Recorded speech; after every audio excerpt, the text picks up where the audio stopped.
is the European Commission. Those of you present here at neutrality can ask questions to Frans Timmermans by raising your hand, and a hand microphone will be handed to you. And those of you following the event online, please write your questions on the platform you are following the event from. But today the focus is very much on youth, because this is the European Year of the Youth. And we have special guests here today. We have students from 7 schools. We have 180 students from 7 schools here present at Norra Latin. Most of the schools are from Stockholm. We have one from the region of Jämtland. So I'll read out the names of the schools, and you can wave if you'd like, those of you present here from your schools. We have students from Kungstens gymnasiet. Don't be shy. Norra Real. Great, here you go. And also Rålambshovsskolan. Terrific. Solna gymnasium. Hej, hej. Enskilda gymnasiet. Kumla skola. Och Fjällgymnasiet från Stenstavik i Jämtland. Warm welcome, especially a warm welcome to you students. And Frans Timmermans is on his way. But we like to warm up with a video that is especially made for you students. It's about what kind of Europe we can create, we the people can create. A greener, a fairer, and a more digital Europe. So let's draw this video, and it clearly states that we need you, the next generation, to make this happen. Let's roll the video.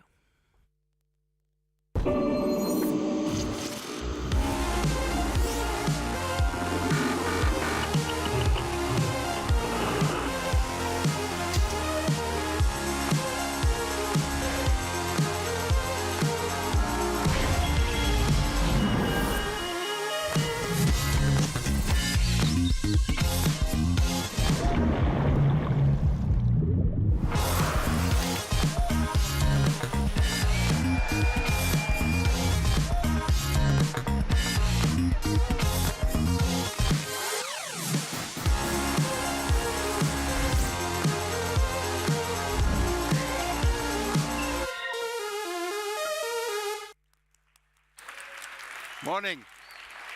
Hi. Please take a seat. Thank you. Hi, everyone. Wonderful to have you with us here in Stockholm, Frans Timmermans. Great to be here. I know you had a very busy visit to Sweden. Mm-hmm. You've been up to Luleå in the north, checking out the hybrid project that aims to create fossil-free steel.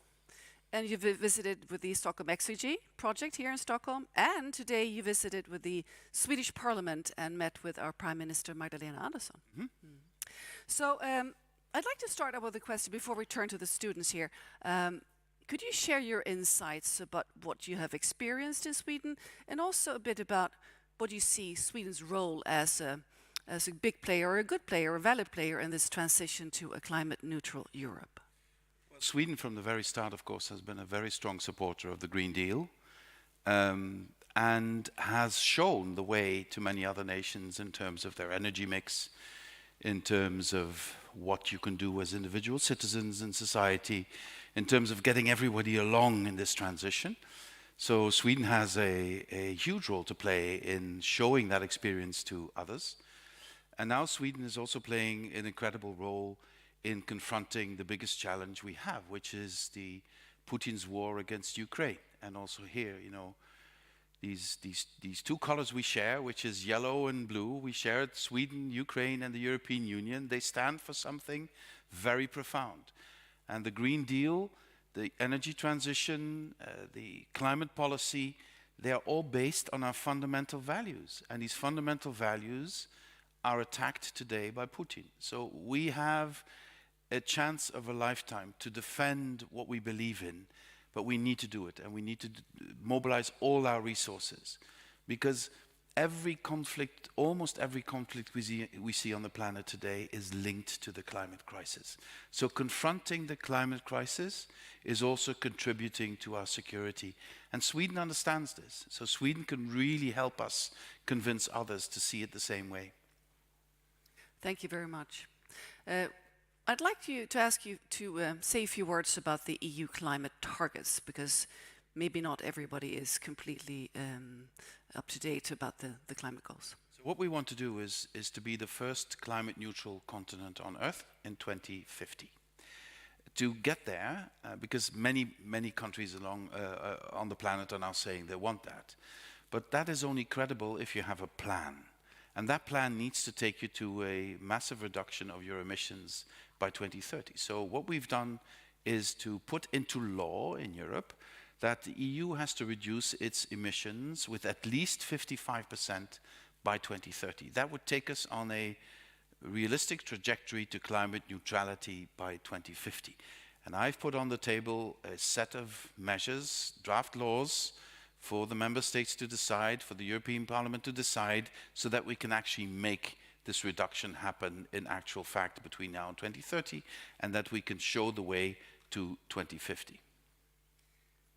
Could you share some examples on how this can really be put in place? Well, and this has been even made more urgent by the war. We need to speed up our energy transition. We need to make sure that the energy we need, and that's a lot of energy, will be renewable energy more than anything else. So we need to build more offshore wind parks. We need to put solar panels on every single roof in Europe. That would really change things. And that would greatly reduce our emissions, but it would also reduce the energy bills so many Europeans are suffering to pay these days. And it would mean that we would put the money into Europe and not into Putin's pockets. So we have this very urgent need to speed up our energy transition. So I was talking about offshore wind, I was talking about solar. We need to increase massively biogas production as well, and Sweden can lead the way on that as well. But we also need to reduce our energy consumption. You know, if all Europeans who can do it would reduce the temperature in their homes with 1 degree, we would save 10 billion cubic meters of gas. That would be less gas bought in Russia. And these are the things we can do. Every single one of us can do that. Take a bike a bit more often rather than the car. Take public transport instead of driving yourself. Be more conscious in the choices you make. Shower perhaps 1 minute less or a little bit colder. All these things that people say, well, these are small things. Yes, but if we do them all together, this has a huge effect on our energy consumption, and we need to bring that energy consumption down. It's good for the planet, and it's good for our resilience against Russian aggression. So maybe you need to put a sweater on for as a solidarity actor to Ukraine. Well, I mean, you know, it's easy to ridicule these things, but they are of essential importance. And you know, people often ask me, yes, okay, climate crisis, but what can I do? I'm just one person. Well, this is what you can do. And if we all do that, we really make a difference. Just changing a bit our lifestyle has an enormously positive effect on the climate crisis. Indeed. When I listened to you at COP26 in Glasgow, and you showed an image of your grandchild in the phone during the final stages of the negotiations, I said to myself, this will have an impact, because this will make it possible for the world leaders to connect their hearts with their brains. And today we have in the audience here the next generation, and especially invited students. And I know you very much, you're involved in the future of and their well-being. So I'd like now to turn to the students. And we have questions prepared, and now we have more light in the audience. And I'd like to start with turning to Amelie in Kungstens gymnasiet. So Amelie, would you please stand up? And you will have a hand microphone handed to you, so you can ask your question to Frans Timmermans. Yes, thank you. So my question is, how does the EU work to reach the climate goals, and do you think we will succeed? Also, how can we increase the knowledge in society about the climate goals and what can the individual do to reach these goals? Thank you. First of all, I'd like to start by saying failure is just not an option. Because failure means that we will be losing your futures. It's as simple as that. And if we fail in the next 8 years, then it's going to be very, very difficult for you to catch up and correct. And I feel this almost on a daily basis. I feel this so strongly that if my generation fails you, we will have colonized your future. We will have eaten up, almost literally, your future. And so we can no longer afford to do that. So in my view, failure is not an option, but it will be failure if we don't mobilize. And so we need to mobilize the public. And the one thing, I could talk for hours about this, but I want to concentrate on one point which I believe is going to be crucial in the years to come. I predict there's going to be a mobilization against climate policy, like there was from certain political quarters a mobilization against LGBTI rights, or a mobilization against an open society, or a mobilization against diversity. The next frontier will be climate policy. And so we should mobilize ourselves against that threat. And what will be the argument that they will use? They will say, this is for rich people. Poor people can't afford this. This will create divisions in society. So I think if we want to be successful, we need to understand that the climate crisis is the new social question. Like in the previous first industrial revolution in the 19th century, it took us too long to understand that we needed to do something about social deprivation of the workers in the new industry. Now we need to understand that we need to avoid social deprivation of those who could be victims of the transition to a sustainable society. So it is about social policy. It is about creating social funds to compensate people who are at risk of energy poverty. It is about helping people to, the irony is, the horrible reality is that the people who spend relatively most on energy are also the poorest people, because they live in the worst houses. They live in drafty houses where you use much more energy. And people like myself and other people who have high incomes, even with high energy prices, we say, oh my God, it's high. But it doesn't really hurt us. But if you're living on the edge, higher energy bills means you can't buy food or other things. So unless we all understand that the climate crisis is also a social crisis, and that without addressing the social element, without rethinking redistribution in society, we will fail. So this is my very concrete answer to your question. Let's also see this issue in terms of redistribution. We have a limited space on this planet. We need to make sure that everybody has a spot in that limited place. And within that, we have to make sure we have a fair redistribution of the means within societies and between societies. If this can be portrayed as unfair, our citizens will stop it. Because we should never assume that because something is life-threatening, it will never happen because people are smart enough. If people believe, if you don't know how to make the end of the month, the end of the planet is not your first concern, frankly. So we need to make sure that people feel part of this and that we leave no one behind. Thank you very much for this passionate statement and answer to Emily's question. Let's now turn to Victoria at Rålambshovsskolan. You can ask your question, please.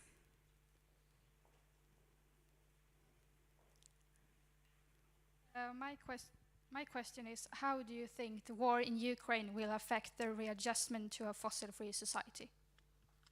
Thank you, Victoria. Well, Victoria, that's I think one of the most important questions we need to answer today, and we should not avoid answering that question. What helps me and the Green Deal is the fact that no one in Europe now disputes that we need to move faster to generating our own energy, that we need to reduce our dependence on fossil fuels coming from elsewhere, and especially from Russia. Now, since we don't have our own fossil fuels, or very limited, no oil, a bit of gas, coal, but there's no future in coal. How is Europe going to increase its own resilience in the energy sector? That is mainly through renewables. Offshore wind, rooftop solar, biogas, geothermal, hydro, all these things that will generate the energy we will need, and we will need more energy, by ourselves in a sustainable way. Some would add to that nuclear. I respect that, but just do the numbers. Make sure you don't you spend your limited funds in the right way to get as much renewable energy as possible would be my advice. But we will wean ourselves of the dependence of Russian energy very quickly, and we can only do that if we speed up the energy transition. Now, the energy transition is a core element in the European Green Deal and Fit for 55. You cannot dissociate the energy transition from the other things we need, such as also reducing our energy consumption, as we were saying before, moving to electric mobility, moving to solar panels and heat pumps for housing. All these things are an integrated approach. So I believe in that sense, if we want to have a structural answer to the security challenge Russia is today, and sadly will be for a long time, frankly, we need to make more of our own energy. Of course, we need to import energy from elsewhere, but we need to do it in such a way, in such a diversified way, that we do not depend on single providers of that energy. And we need to create a new energy source, which is green hydrogen. And the green hydrogen economy will be a global green hydrogen economy with many stakeholders in Africa, in the Middle East, in Australia, in Asia, in Latin America, in North America. And Europe needs to lead the way. We have the best technology. We are more advanced than others. This is going to be an essential element in the Green Deal. So my answer to your question is, this could accelerate the Green Deal. Of course, there are opponents of the Green Deal who are saying, well, the Green Deal is luxury. We can come back to that once this crisis is over. But the same people said the same thing when the pandemic started. And then we understood that the Green Deal is also an answer to the challenges the pandemic posed. And likewise, the Green Deal can also be part of the answer. Of course, security policy will come into it. I'm not naive. But the Green Deal can also be part of the answer to increase our European resilience and to be stronger vis-à-vis people who threaten our values and who threaten, frankly, our borders. Thank you. Let's now turn to Tilde von Kumla Skola. And all the students present here are EU ambassadors in their schools, as it's important to note. So Tilde, please stand up. Kumla Skola. There's a microphone coming your way. The Green Deal is a way in the right direction. Do you think that European Union can lead the way for other countries, and if so, how? Thank you. Thank you, Tilde, for this question. What I saw in Glasgow, the COP26, before, there was a lot of skepticism, will we be able to do this? But now, large parts of the planet have committed to carbon or climate neutrality by the middle of the century, 2050, some 2060. But only very few in the planet have mapped out exactly how to get there. In that sense, Europe is quite unique. Nobody else has done that exercise in such detail as we have. So this is now an example that others are studying very carefully and others are also trying to follow. And we should use that experience and use that preparation to share as much as possible with others who also want to go in that way so that we can help them make this transition. I can give you a couple of concrete examples. There are a number of countries, 3 I want to mention, where we are trying to establish sort of a model they could use in their energy transition. First is South Africa. We've brought together a coalition of EU countries, plus the United Kingdom, plus United States, plus international organizations, plus institutional banks, to finance the way out of coal for South Africa, because South Africa is highly dependent on coal and has a very, very deeply indebted energy sector. We've already brought together 8 billion euros to move in that direction. Private investors then become more interested in investing because, you know, there's always sun and always wind in South Africa. So they have an incredible potential resource of solar and wind for their energy needs. But they are stuck in a coal-based economy, and we need to help them with our ideas to make a just energy transition. Future for the coal miners, you know, they need to find jobs elsewhere, etc., etc. We are now developing comparable plans with Vietnam that also wants to exit out of coal and look for especially offshore wind, but also solar as an alternative. But it's difficult to organize. You need to change your grid, etc., etc. We want to be in an international coalition, part of that transition. Same goes to Indonesia. And more countries are interested to follow that model. So that is also a way of using our experience to help others to go down the same path. Having said all that, I have to be honest with you, it's going to be very, very difficult because it is easy to commit to a long-term goal.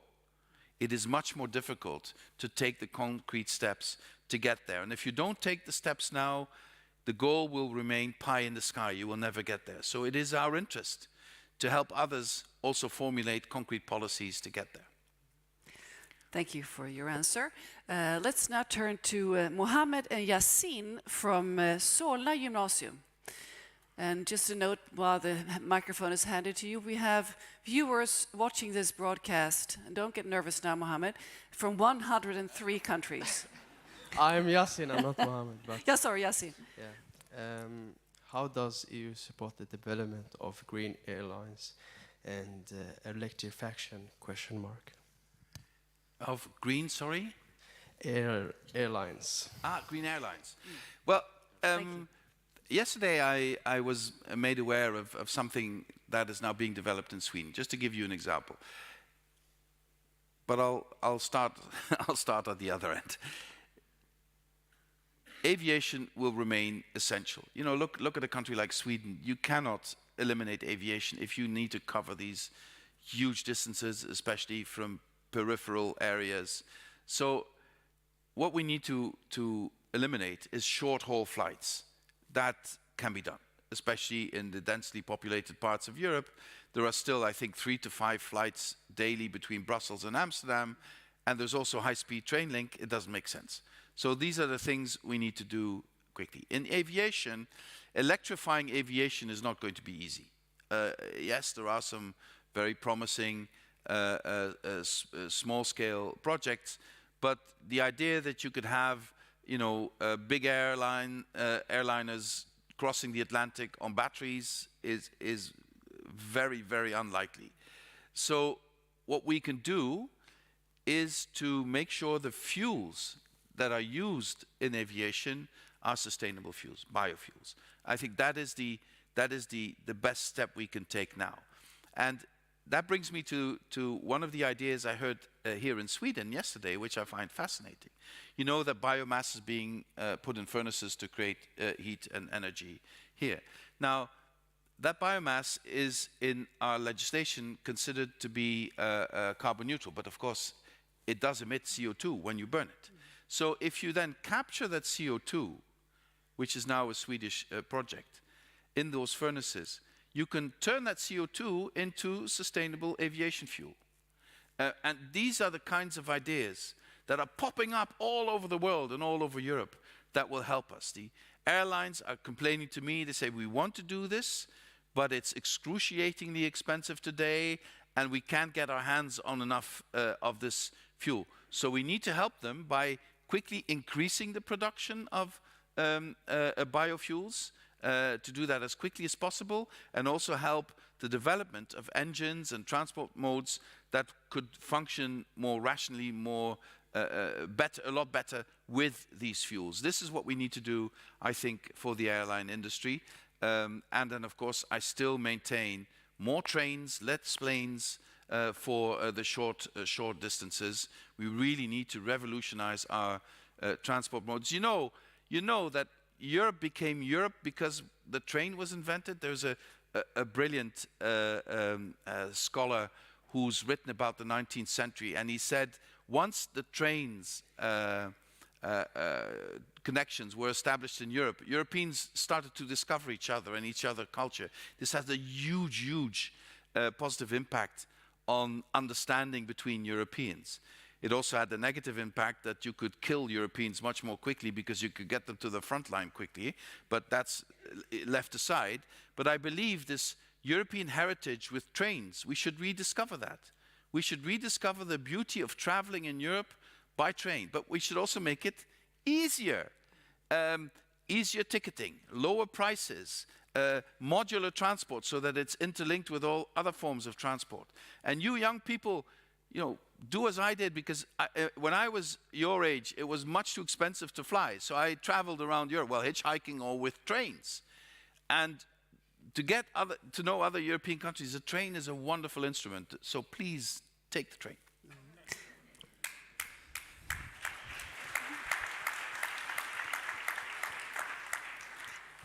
I see questions coming in from the viewers, and there are a few questions on subsidies connected to aviation, for instance, so maybe we have an option to get back to that. Let's now turn to Johan from Fjällgymnasiet. Could you please stand up, Johan? Here you go. Thank you. My school live in a very rural area of Sweden, where the public transports are deficient. There's long distances and often no buses. A lot of people depend on the car to, for example, get to work or go to the store. High petrol and diesel prices hit us with low incomes hard. What do you think about the high petrol prices? Well, first of all, I believe that we need to reduce our dependency on petrol, and what we can do from the European Union is use the investments we will need to quickly enlarge the electric charging infrastructure in rural areas. Because in many city and populated areas, it's business that will pay for it, because it's a no-brainer. It's a good business to put fast chargers everywhere, but not so much in rural areas. So there I think we should step in from the European level and the national level to make sure that there is a charger at least every 60 kilometers, so that electric mobility becomes more attractive. Now, you will say immediately, yes, but these electric cars are more expensive than certainly second-hand combustion engine cars. So we need to do a couple of other things. First of all, electric cars are already a lot cheaper to drive today, and high energy prices will make that proposition more attractive, especially if at home you have solar panels and you can charge your car almost for free with your own solar panels. But there are also other ways of making it cheaper, the charging. So that's already the case. But the car is still expensive. Bloomberg has calculated that within 5 to 6 years, electric cars will also be cheaper to buy than combustion engine cars. Then you will say to me, but that doesn't solve our problems because we have second-hand cars. So what we need to do is devise a policy that drives out the dirtiest, polluting second-hand cars fastest, and that we also remain with the cleaner second-hand cars as soon as possible, fuel efficient, hybrid, and that we do that as well. That is my answer to your question. My answer is not you should be taking the bus or you should just stick where you are. Too many Europeans just depend on their own mobility solution, especially in rural areas. And we shouldn't punish them for that. We should make it easier for them to do that. And we should also make it easier for them to transit to less polluting transport modes and to electric vehicles at some point. And I think, you know, if when I proposed for the first time that we should stop selling combustion engine cars on the European market in 2035, there was a huge outcry by the automotive industry. Impossible, you're crazy, we can't do it. And 2 years later, it's the norm. It's the norm. So we can do much more and much faster than we had thought before. So that would be my answer. But at the same time, I would also urge national authorities, together with us or individually, to also look at their public transport systems, because they, in many places, could be improved also by making them more tailor-made. So buses on demand, an app you can use if you need transport, etc. These are really exciting developments. And one final remark, hopefully that will appeal to the younger people here. We also need to rethink the way we see cars. You know, for my grandparents, a car was unattainable. My grandfathers were coal miners. You could never afford a car. So for my dad, being able to buy a car was a measure of his success in life. So the car was a symbol that he was successful. And I have to admit, I still have a bit of that. You know, that's how I was brought up. But if I look at my own kids, the two oldest ones are in their early 30s now, for them a car is just a thing they need. And they can do without as long as they get decent transport. So I think we will need to look at transport no longer as something you need to own, but a service that can be provided. And car manufacturers need to rethink their business models and need to think in terms of service they provide. And if you still want to have a car, then probably I think your generation will not buy cars, but lease cars. Because like with mobile phones, cars develop now so fast that your car is outdated or outmoded in battery technology or other technology in 2-3 years. And if you then have bought it, you're stuck with it. But if you lease a car, you can get the new model, et cetera, et cetera. But the main thing is, in the future, and that's part of our circular economy, we should not be buying cars, we should be buying the service of transport. We should not be buying phones, we should be buying the service of communication, et cetera, et cetera, et cetera, in other areas. That is how you can develop a circular economy. Thank you. Let's now turn to Märta from Enskilda gymnasiet.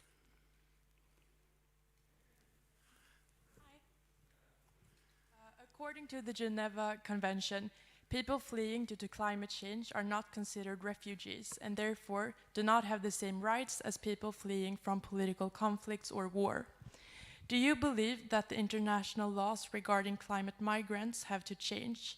If they won't, how will climate migrants be treated in the future? Well, you know, I think we indeed need to change international conventions. I think it's a recent CIPRI study. I quote it from memory, so don't pin me down on it. CIPRI has analyzed global conflicts and came to the conclusion that a majority of global conflicts are linked to climate crisis issues. And we should come to a better understanding of the fact that the climate crisis is first and foremost also a security crisis. Because parts of the planet will become unlivable because temperatures are too high. Parts of the planet will become unlivable because there's no more water. Parts of the planet will become unlivable because harvests will no longer be able to be collected. Parts of the planet will become unlivable because there's too much water. And all of that, human history is a testimony to that. Along millennia of human history, when the climate changes, when you can no longer find animals to feed you or harvests, you migrate. You know, European history for 5,000 years is determined by migration from the east to the west. And they only started migrating if it was no longer livable where they are. And that is exactly what is now happening, but on steroids with the climate crisis worldwide. And as long as we don't see that, we will be faced with migration crises because we have not helped the countries of origin to adapt to the climate crisis and to mitigate the consequences. So if we change our perspective and we understand that tackling the climate crisis in Africa and other places is a direct contribution to our security and not only to the livelihoods of people there, normally that should be moral and imperative enough to do it for the other people. But if you're not convinced by that, do it for yourselves, because if we don't do it, we will have migratory flows of unprecedented scale because people will no longer be able to live where they are now. So in that sense, the migration should be addressed in a far more comprehensive way, including the climate crisis as a justification for the giving of asylum to people who flee from that. Because the climate crisis will lead to violent conflict, almost without any doubt. And the numbers are staggering when we estimate the amount of, we're talking about maybe 200 million climate refugees. Yes. Yes. We have a question from Gunnar at Norra Real.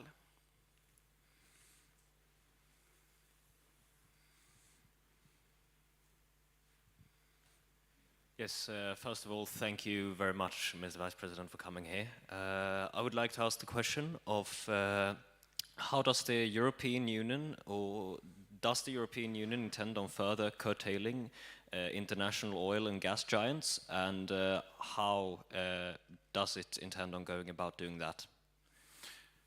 Well, I think this, Gunnar, this is a question that usually appeals to me, because if you look, people are always saying, oh my God, we need 300 billion a year to invest in the transition, and that's so much money, etc., etc. I think the IMF has calculated that that there's more than $1 million per second or something like that that is invested in fossil fuel exploration. So there's still so much money going into the fossil fuel industry. Private money, but also through subsidies or tax relief, public money. And I think we need to have a very close look at this. Now, I'm not naive. Transiting away from fossil fuels into other fuels, into renewable fuels, is not very easy. It is a complicated matter, because there is an incredible global balance between supply and demand and transportation. And you see that a war like now in Ukraine has created huge problems in all these sectors. So it creates a lot of anxiety in societies that there would not be enough fuel, that we would not be able to drive our cars or heat our homes, etc., or have our industry produce. So this is a very sensitive and emotional issue. But if we do not confront the fact that more investment needs to go in renewables and much less into fossil fuels, then we will lose the plot. We will lose the plot, and we will not get the transition done as quickly as we need to do. And the first thing that could be envisaged is to redirect some of that investment into renewables. And some of the major producers of fossil fuel, they understand that there's going to be a moment where we no longer use fossil fuels. And they're thinking, so what are our strengths? It's not just getting it out of the ground, it's also getting it to the customer. So we still will need to get energy to the customer, even if we don't take it out of the ground anymore. So could we not be champions in getting green hydrogen to the customer, or in doing other renewable things and getting it to the customer? Those energy companies who think along those lines, they have a future. Those who say there is clean coal, there is clean oil, which is all nonsense, they don't have a future, and we should deprive them of all this investment. Now, the good development, and I'll end on that, the good development is that the big institutional investors, the big funds, BlackRock and all, talking about tens of billions of dollars and euros a year, they have changed course. They understand they need to move towards renewables. Let's help them do that, and let's push as much as we can investment in the traditional energy sector towards renewables, also within the energy sector.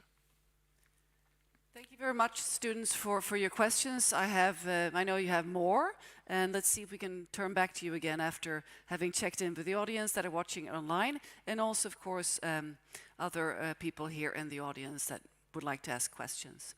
So let's now look at the questions that have been coming in from the We Don't Have Time platform. We have one about fossil subsidies.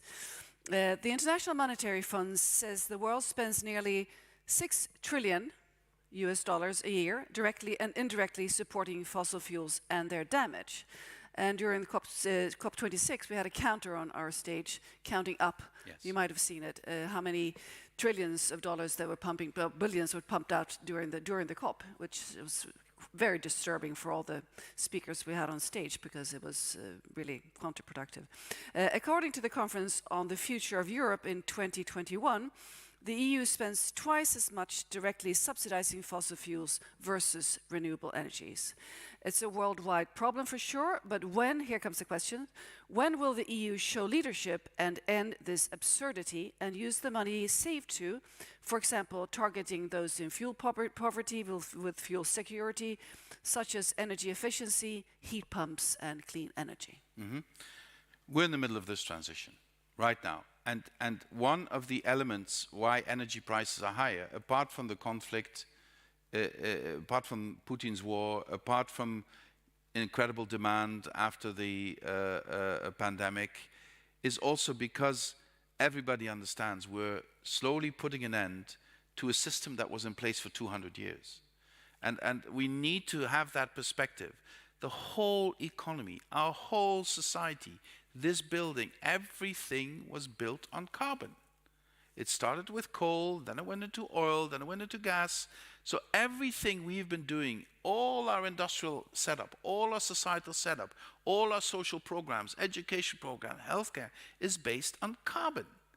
And now we need to wean ourselves of that carbon to a large extent so that we can survive.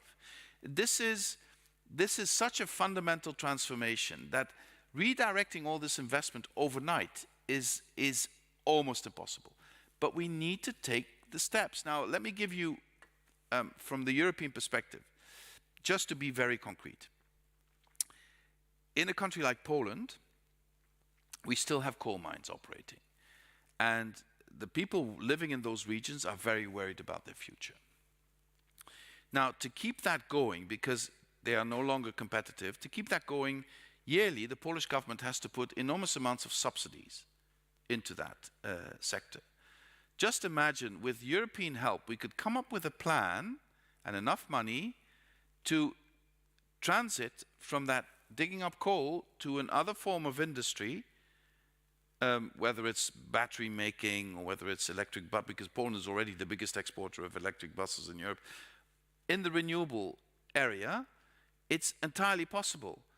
And then you would have, also with the Polish money, enormous funds to make that happen. But the paralysis comes from the fact that people don't really trust that. So they'd rather hang on to what they have than take a leap of faith into the future. So the leap seems huge. So what we need to do as Europeans, in answer to that question, is to make that leap narrower, to make it less of a scary thing to do. And for that we need funds. And so I can understand when people in my country or in Sweden say, why should we contribute to the just transition of countries that have failed to get out of coal in the past? Why should we be part of that? Well, because if we don't help them, they will not do it, and then we will not attain our climate goals. And if we help them, they will do it, and they will contribute also to the competitiveness of Europe with modern industries. We need to do it now because we are in a good demographic situation. I'm from a coal mining region. We had to exit out of coal 50 years ago. My hometown was always among the 3 richest towns in the Netherlands. Since 50 years, we're always amongst the 3 poorest towns in the Netherlands because we didn't do the transition right. Now we have also because we had an energy crisis and we had mass unemployment. Now there is no need for unemployment. We need every single European to be skilled to do the jobs we have. So we have a unique opportunity. And if we fail the people in the coal mining industry today, we can never fix it again. So we need to have the sense of urgency to make this transition happen now. So the answer to the question is money on the table for the transition. It's a good investment and it will be paid back through the taxes these people will be paying out of the salaries that will be increased working in a new industry. There's a question, there is an additional question here about legislation to make this happen. Mm-hmm. What do we see coming up in legislation? Well, I think the most important thing, now that energy prices are so high, there is a huge run everywhere in Europe on renewables, at also a very personal level. You know, the rate at which Polish families are now installing rooftop solar is incredible. But legislation should change in terms of permitting. If you want to build an offshore wind facility, permitting in general will take you 6 to 7 years before you... We don't have 6 to 7 years. So if you think in terms of legislation, I would like to sit down with the Swedish government, with the German government, and with a number of other governments, and see how we can speed up permitting at a national and European level. That, I think, is the best contribution legislation can make to this process, because, you know, renewable energy has become so cheap that investors are waiting in line to invest in it. The problem is, can we get all the materials we need, enough turbines, enough solar panels, and especially, can we get enough skilled people to build it and to maintain it? That is the big challenge. Investment is not a challenge, but the challenge we need to address as public authorities is especially permitting. We need to speed up. It shouldn't be 7 years, it should be 7 months. That's the only way we will get enough renewable energy going to attain our climate goals. In Sweden, we have a discussion about making it worth it for the regions and the municipalities. Last year, 68% of the permits were denied from the municipality or the regional perspective.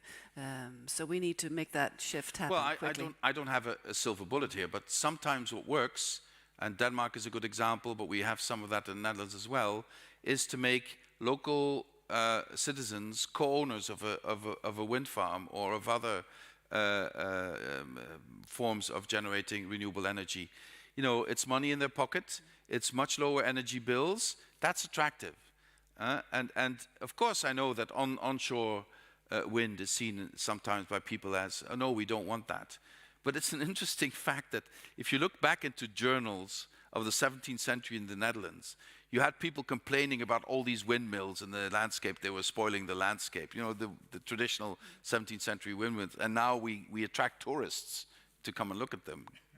And you have wonderful painters that portray the windmills too. Let's turn to a question about aviation. Can we really afford to convert biomass from forests into aviation fuels? There are a lot of scientists who say using biomass is unsustainable and a threat to biodiversity and shouldn't be a sustainable finance taxonomy. Well, you know, I gave you one example of a Swedish project that I think would be very useful in this and almost a no-brainer if you can do it technologically. It seems so logical. But apart from that, I hope and I pray that we do not get into the trenches on biomass in the same way we got into the trenches on nuclear. It's almost become sort of a matter of faith. Yes, biomass, no biomass. And I'm in the middle of this because I'm not someone who says biomass is always good. Because if you get the wrong biomass, you're destroying nature and you're destroying the potential to capture and store CO2 in the nature-based solutions. But we cannot reach our goals without biomass. We will need good biomass. So those who oppose biomass are saying there is no such thing as good biomass, or they're saying you can never control the legislation if you have good biomass. I dispute that. I think together with countries like Sweden and Finland and others, we can come up with a good definition of what sustainable biomass is. And we will need it in our system. And now, not just the biomass from forests, etc., we will also need to largely expand our production of methane, of biomethane, of biogas as an alternative to fossil fuels from Russia. And also here, this cannot drive out the production of food, but it could be done. Also, a country like Ukraine could be a huge asset for all of us if they are part of this biogas in combination with green hydrogen production, in combination with renewables. I'm just looking forward to that potential. But there is no way we can attain our goals without biomass. If you take that out of the equation, we will never be on the mark with our goals. And I hope everybody is willing to see this and help me to make sure we get the right biomass and not the... I mean, the fact that we had experiences with whole forests being clean cut and then turned into little pallets of wood and then put into a furnace, that is horrible. That is horrible. But to use waste from forests and the part of the trees you can't use as biomass, that's good, because what else would you do with it anyway? So we have to be very precise, and we have to be willing to accept, and we have modern ways of monitoring all of this. You can do remote sensing, you can use modern technology to make sure that it's not being abused, this legislation. And I hope Sweden will be my partner in developing these ideas. Thank you. There's one more question about aviation. How can we get rid of the ghost flights in Europe? That's an extremely important question, because we need then to change we need both the legislation to change, but also we need more moral behavior from the airline industry. Because they are so jealous with their slots that very often they hoard slots if they can. And then they are flying empty planes because the legislation says if you don't use a slot, you lose it. And we need to have a sit down and an honest heart-to-heart with the airline industry. And I started already with Lufthansa, because those were the most vocal ones. I sat down with a CEO for a long discussion. I said, this is an unsustainable way of doing business. But it's from two sides. It's the one side is stopping them from hoarding slots, and the other side is not taking away slots if they don't use it for objectively acceptable reasons. But to give you very concrete, the thing is, you can only get an exception if both flights, the flight going out and the flight coming back, are more or less empty. But if you have an empty flight going out and not so empty going back, then that doesn't count. So there are a number of things we can tweak to look for solutions, but it will also need a change in the mentality of the airline industry to not hoard slots that you don't need. Indeed. A question here about arts and culture and the role arts and culture play in the transition to a safe future. In the latest IPCC report, scientists are making a very important statement. The lack of arts and culture is one of the main reasons for us not to be further with the whole green transition. What are the initiatives from the EU, besides the collaboration with Judy's Bicycle, to bring arts and culture in play and bring it to the core of the green transition? Well, I think, it's not just arts and culture. It's, of course, science is extremely important. And to accept scientific evidence and truth is essential if our society is to function, and it's being challenged. But I believe the reason it is being challenged is because we have neglected arts, culture, and the humanities. Because before you can get people to accept scientific evidence, you have to have people have a reflection about the human condition and about their relations with other human beings. And the arts and culture, art lies the truth. Art represents the truth in a way that makes you think about who you are and how you relate to others. Art is the best way.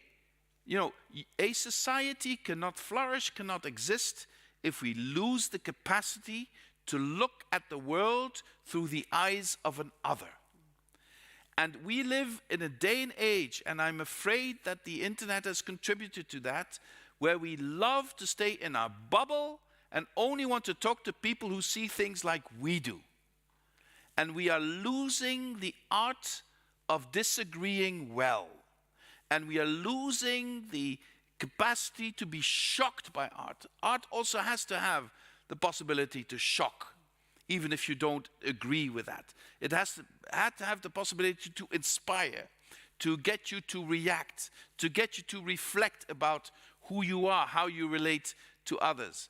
And in our day and age, the loss of critical, and I'm appealing to young people and to their educators here, if you don't help young people to develop the skill of critical thinking, because you want to avoid to confront them with things they don't like, then we will lose a generation.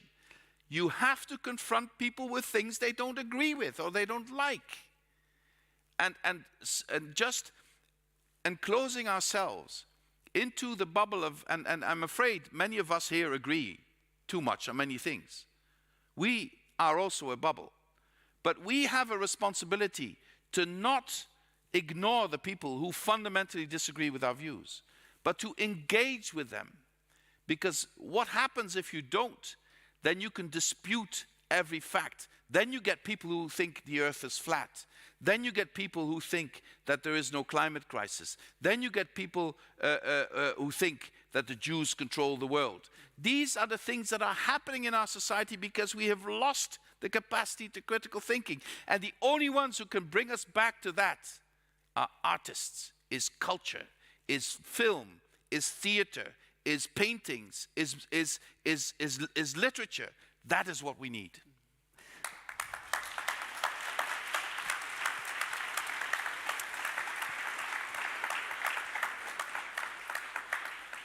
Let's take some questions from the room.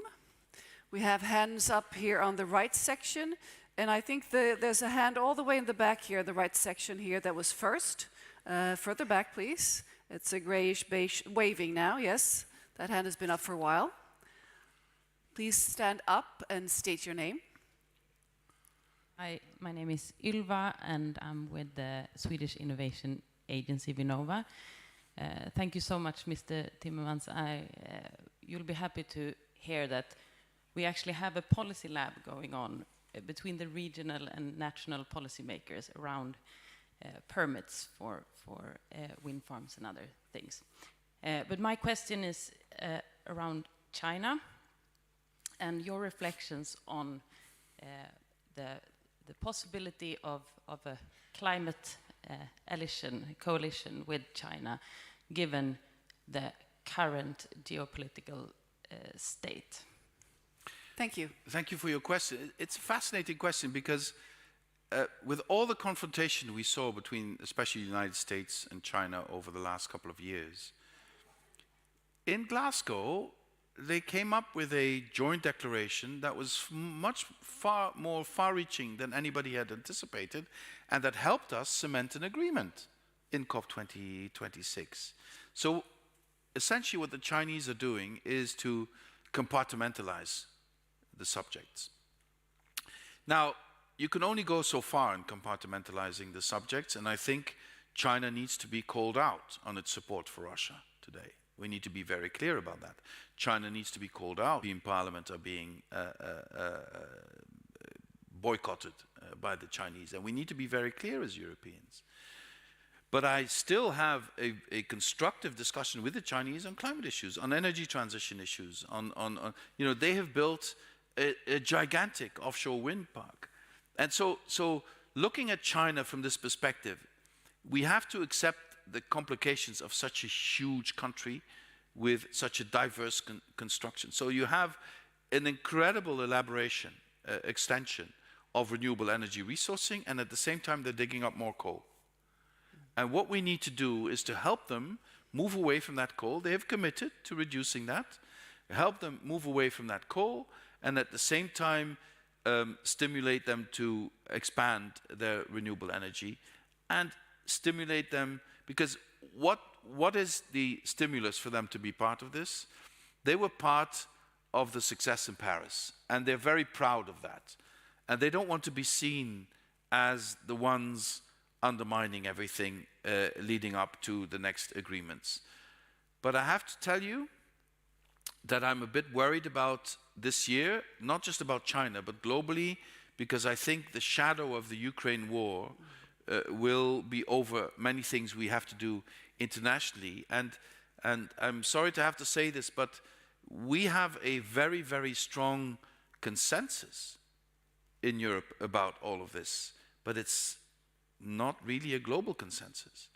And many others, not many support Russia. That's not it. I mean, you saw it in the UN, it's only 4 countries. But many other countries, whilst not supporting Russia, also don't feel compelled to support Europe very much. But it's your problem. It's a European problem. So in that, and then they are saying, okay, so now all these things with refugees are possible that were not possible when people were fleeing, when Aleppo was flattened. Now, the Swedes are the last to feel anyway uncomfortable with that, because Sweden is the big moral leader in all of this, and you should be proud of yourselves. I said it to the ambassador last night.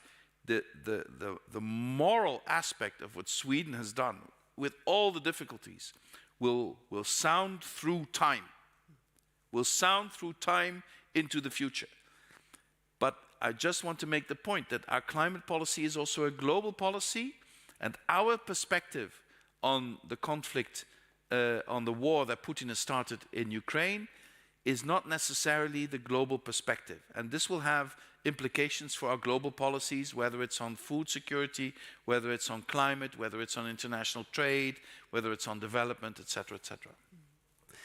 Thank you. I know we have a question to that corner over there about Ecocide, because I've been notified of this in the beginning, that there will be a question from Pella Thiel. So please, Pella, will you stand up? Thank you. Mr. Vice President, you have earlier spoken very powerfully on the need for a sense of urgency, not just on the climate crisis, but also the larger issue of ecocide, mass damage and destruction of nature. Now, including ecocide as an international crime in the International Criminal Court is actually the first demand of the Youth Task Force towards the Stockholm Plus 50 conference held in Stockholm in a couple of months' time. So my question is, do you agree with the global youth on the need for criminalization of ecocide? Well, I agree on the background of your question. If we can make it happen is also a very complicated legal issue. I don't know if you know the British lawyer and incredibly strong proponent of these ideas, Philippe Sands. I don't know if you know Philippe Sands. Yes, well, Philippe Sands, I hope I can say he's a friend of mine, and I am a great admirer of his work. And I want to work with him as closely as possible, even though, frankly, the institutional lawyers at all levels are telling me it's impossible. I want to explore as far as we can go. I'm giving you a very honest answer. I want to explore as far as we can go, because I believe that we need to create much larger public awareness about ecocide, because the public awareness we have on the climate crisis is not yet mirrored in the public awareness we have on ecocide, and both are just as life-threatening to the survival of humanity. So we need to make sure the issue of ecocide is higher on the agenda, and exploring what you're saying might help us get there. This is as far as I can go. Thank you. And it's interconnected, of course, climate change and ecocide. Oh yes, oh yes, oh yes.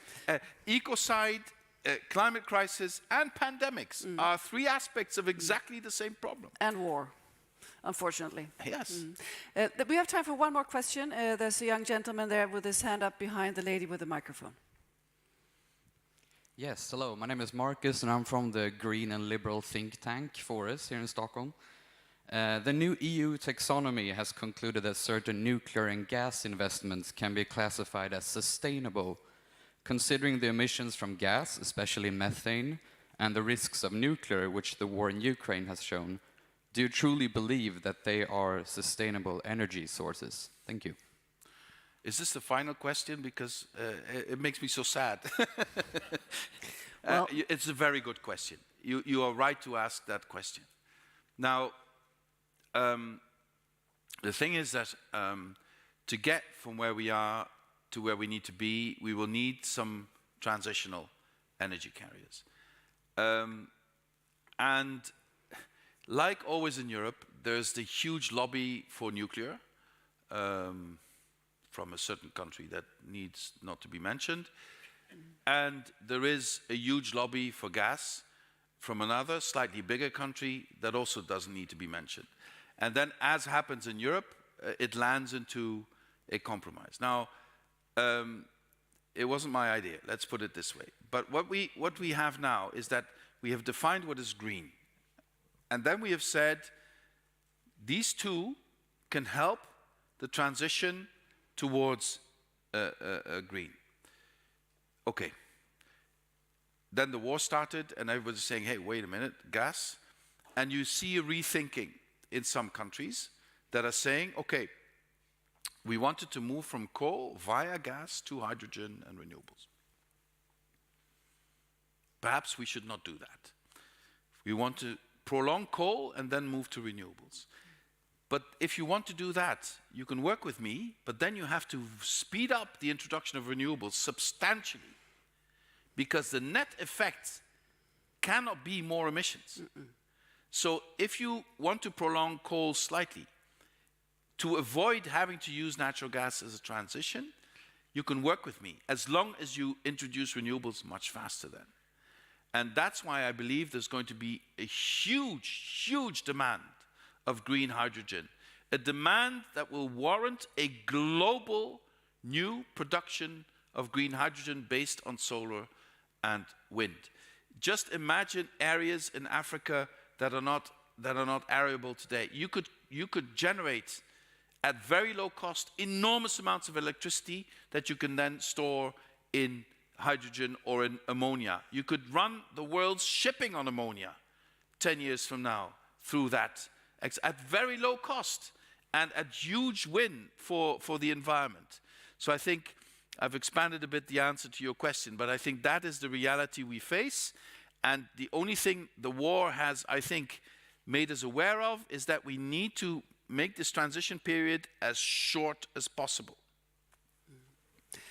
Thank you. I'd like to conclude with a question for you to frame a call to action for the people watching here in the audience, and also the people watching online, and maybe especially to the youth in this difficult time and this transition that we really need to speed up. Do you have any words of wisdom to send them off with? Well, you know, my two youngest kids are now almost 18, almost 16. In the period of the pandemic and everything that came with it, I went from 58 to now almost 61. Those are interchangeable years, more or less. You get a bit older, but if you go like my son from 15 to 18, like my daughter from 13 to 16, these are years that never come back. So, and these are years where you form your social environment. This is not about missing out in school in terms of the lessons you learned. It's missing out the social interaction you need. And my two oldest kids are in the early 30s. They've had so many crises, one after the other, during their young lives, that I believe that my generation should be much, much more aware of the responsibility we have to make fundamental changes now, lest we betray our children and grandchildren. So, first of all, thank you to all the young people for this enormous solidarity during the pandemic. You were not really under threat of dying. I was. But because of your behavior, I'm still here. And many of my generation with me. Thank you. Secondly, keep the pressure on us to stop colonizing your future and to work with you to create the right conditions for this transition to happen very quickly. And thirdly, get organized. I mean, if Greta showed one thing, is that it's much better to get out in the street collectively than to put your opinion on Facebook. I mean, this is now an old guy. I mean, I was young when we invented the wheel and fire came, etc. So, but the one lesson I learned in my youth is you can only get change if you make it uncomfortable for the people in power. And you can only make it uncomfortable for them if you mobilize enough people. And the best thing you can do for people of my generation to not feel uncomfortable is to just shout on social media and to stay in your bubble. The one thing you can do to make us really change our ways is to get collectively organized. And in doing that, to also engage with the young people who are tempted by nationalist language, by xenophobic language, by the rejection of society language. Don't leave them aside. Even if it's uncomfortable, even if it doesn't feel well, don't exclude them from the dialogue. Engage with them, because at the end of the day, we will only achieve what we want to achieve if we do it collectively. My hope is with you. My solidarity is also with you. And please, please, you know, pull me by my ear if you think we're not doing enough. I will try and do whatever I can to make things better so that I can look my kids and my grandchildren into their eyes without shame. Thank you. Thank you.